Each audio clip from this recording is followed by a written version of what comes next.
Voin hi January ni kwa sang ni somni pali ania training camp under 12 le under 14 te antimeka sar mama esmal sob tuang le sar dikate aizol train ron chuka tuina hian CC academy le PFC academy te dia nimin le naktuka tianin academy dang tan ti vele anga ti chuan tu ni mi te po hianin nilai ni chonua training camp hin tile don ni tuna chuan hei warm up drill PFC under 14 te sarkula in chantir khan timeka bolte levin tuna hian warm up drill timek shini helaman jersey bar hade hi CC academy ten ni ve thunga unakan video hi ZMC hospital kan pui to tele lo mek te tan kan hlan ani rin pui som tei veni zarte le midang dang kanau hi tuna alo mega ka ho san zoka kanu le kanu naw no bang berin om pui meka ni iwanin outside 14 chat pui zo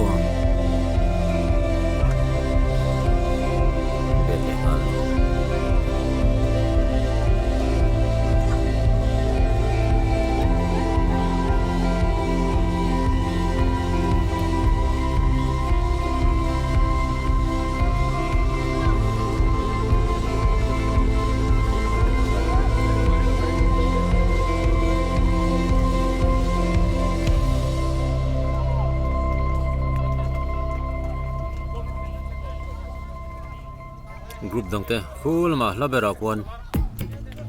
ke pakhat le pakhat an pass ngar receive le pass drill anti mek ni thlang beram bi te ko chu ma jing na sign bu chiang thai lo mai thea chuan lai mi te hi tanin 5v5 ni khel mek bokani hela panga outside foota training a passing ti mek lai nai ber mi te emin speed and low up vele de hleka atina tu chong khalpaya outside footing wheeling tran toba chon pass mai hal tu tin chuan tempo on up de hlek lem rang set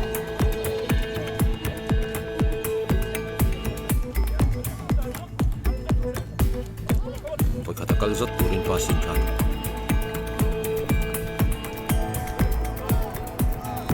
tuna hian inside footing ti vele thung to ni an khalphaya ko an ke chung lampang in boi khadan la le ta chuan an ke le lampang outside footing an thai phei jewa avoi thunna pass tu inside in ball tran pui jewa ke le lampang outside footing siamram jewa chuan an voi thunna pass tu three ta cha chuan thiante vapek ngal zel to tu ni chu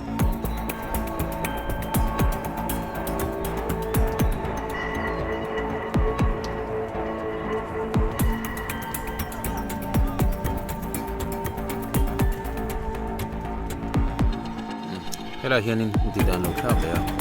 zum bolan kal dia zon ko keinan ke khan borhan khai kum zewa zon khai kum nalam pang ke tho khan outside footing an nam get mala pass le turin step over inside zone step over nge mai ko ke pakin step over ti zewa ka ke mai tho in outside footing in nam le zewa pass thai turin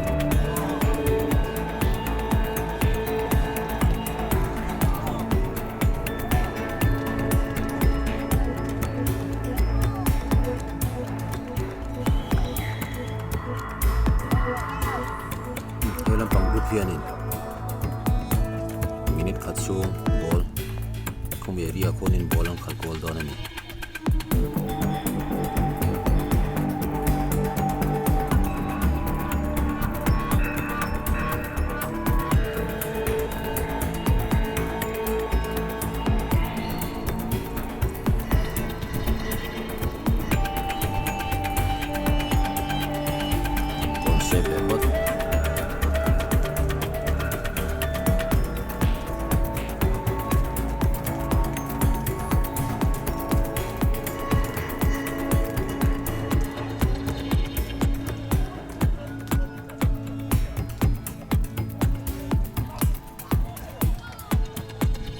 tuna kon inside foot le outside foot in ball ko zigzag in an khalphei don ne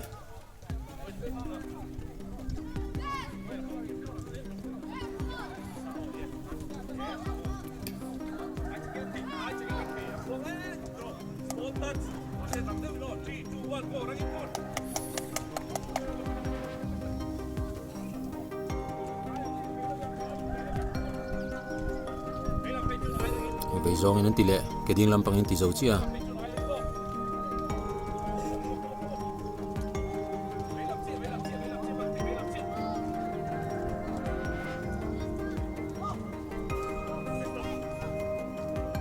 ball khalpa khan hoi chua khathai nge lo tur ania thian tom na mel zo zo pain ball khal tur nia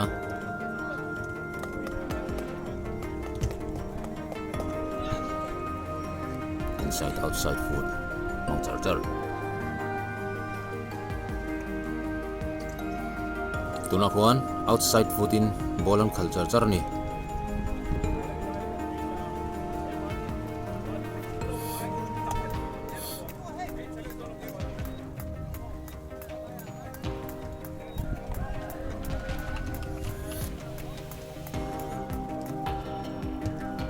tuna khuan ti dan le tur chu outside foot khan in voithum an chir phei zeu zeu nga voithum an ti zo khan an kelelam nen khan in 1-2 zeu ang khan ti don ni 1-2-3 1-2 ang deu khan kal don ni chu tuna ti le dan tur chu outside foot in voithum an chir phei zeu zeu nga chuan a voilina step over nga chuan a kele lampang zok outside foot in lo le chiang keding lampang a chir phei char chuan 1-2-3 outside foot in ti phei nga voilina keding lamin step over nga chuan a ke vei lampang outside foot in a lo lang vei khor ni chuan vei zong in 1-2-3 kha outside foot in chir phei char nga voilina ke vei lam thau in step over nga chuan a voilina ding lampang outside foot in la tur ani tuna dilan thak le hian out an khal phei char outside foot in ball kha an lak le zeu nuwa an ke gai tho khanin pass ngal ani ding lampang a ball khal phei ni chun outside foot in tran pui zewa chuanin ke ding lampang tho in pass le vei khor ni chun chu tiang tho chuan an ngila tran pui zewa thian te pass ngal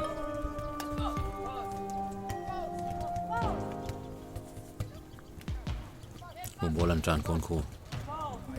angil kha ngai ni thian te dik tak a pele tur kha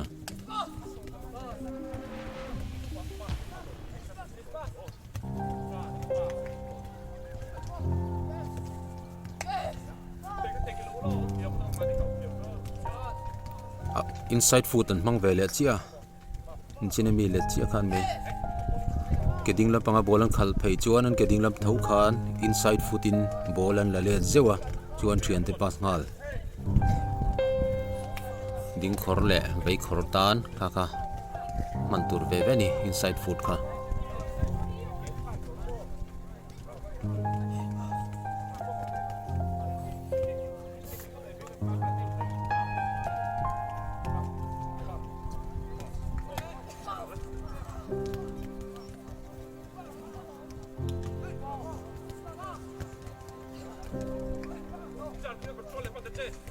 tu han ti dan thang le a bolan khal phei kan ko la le da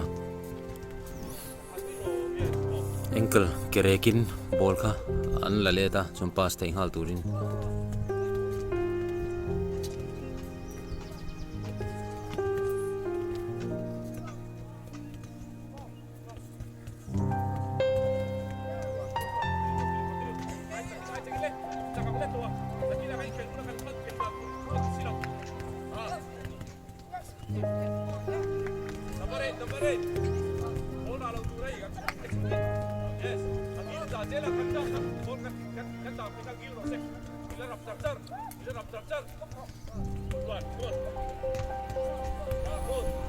bol la phaya khan chamden kal phei puya tran pui pop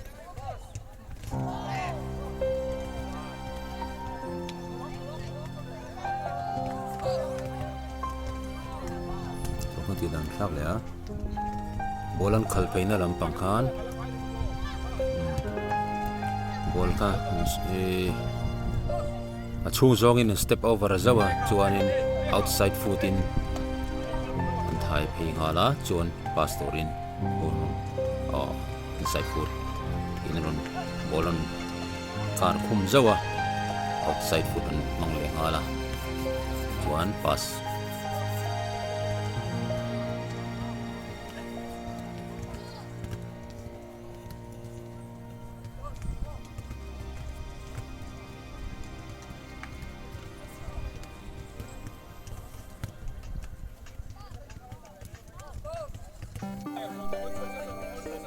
tuna hen drill an zo nuam me cha lut vele chia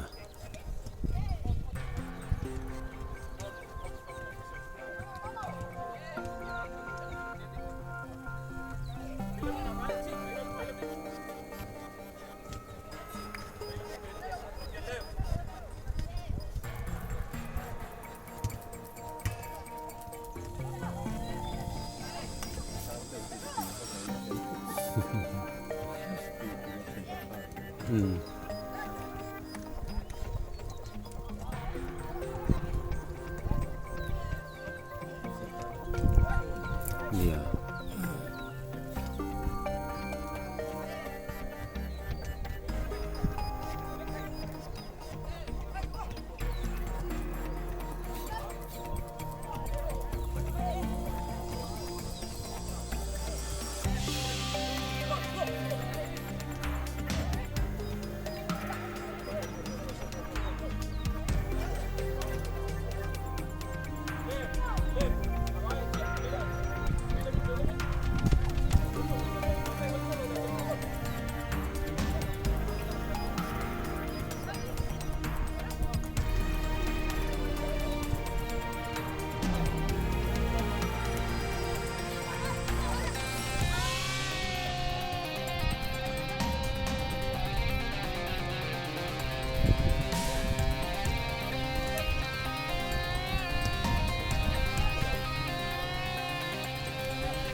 ni naran chuna bang hian color hriat har mai thea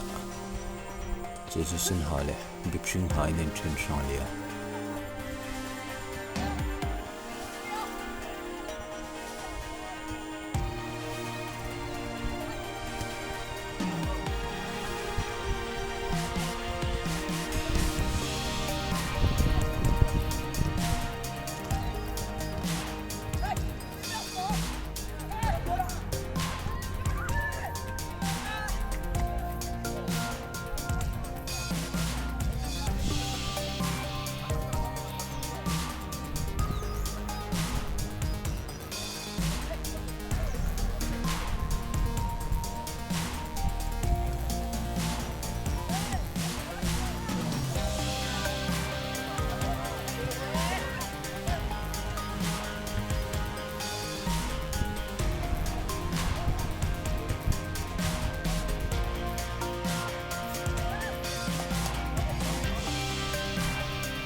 training camp tu gitan zone hai to a ti kon tom na ton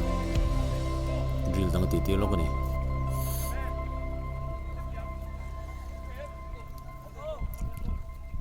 ti kon spot jogging an tia le faculty no right faculty le a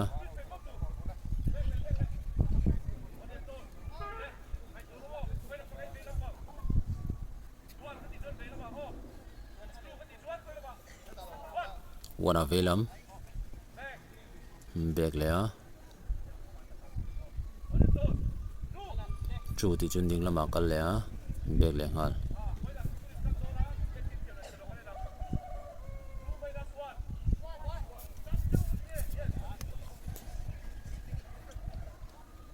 spot jogging ti le a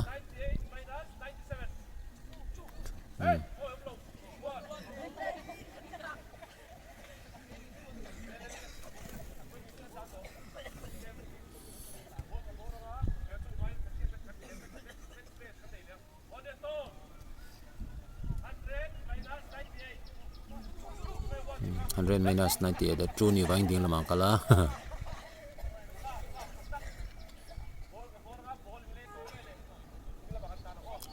ball vora le to ve le ding lama tlan tur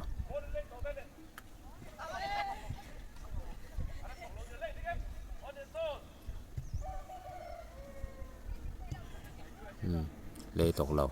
mana lo donga IQ test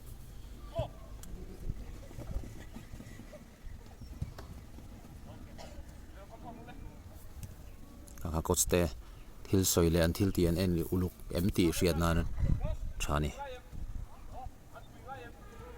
break off don na ye tikhan training bungrua ma karte goal post te handa filanga school kalturin an ho dar vele doni video lo milo trio sakabain kan lo me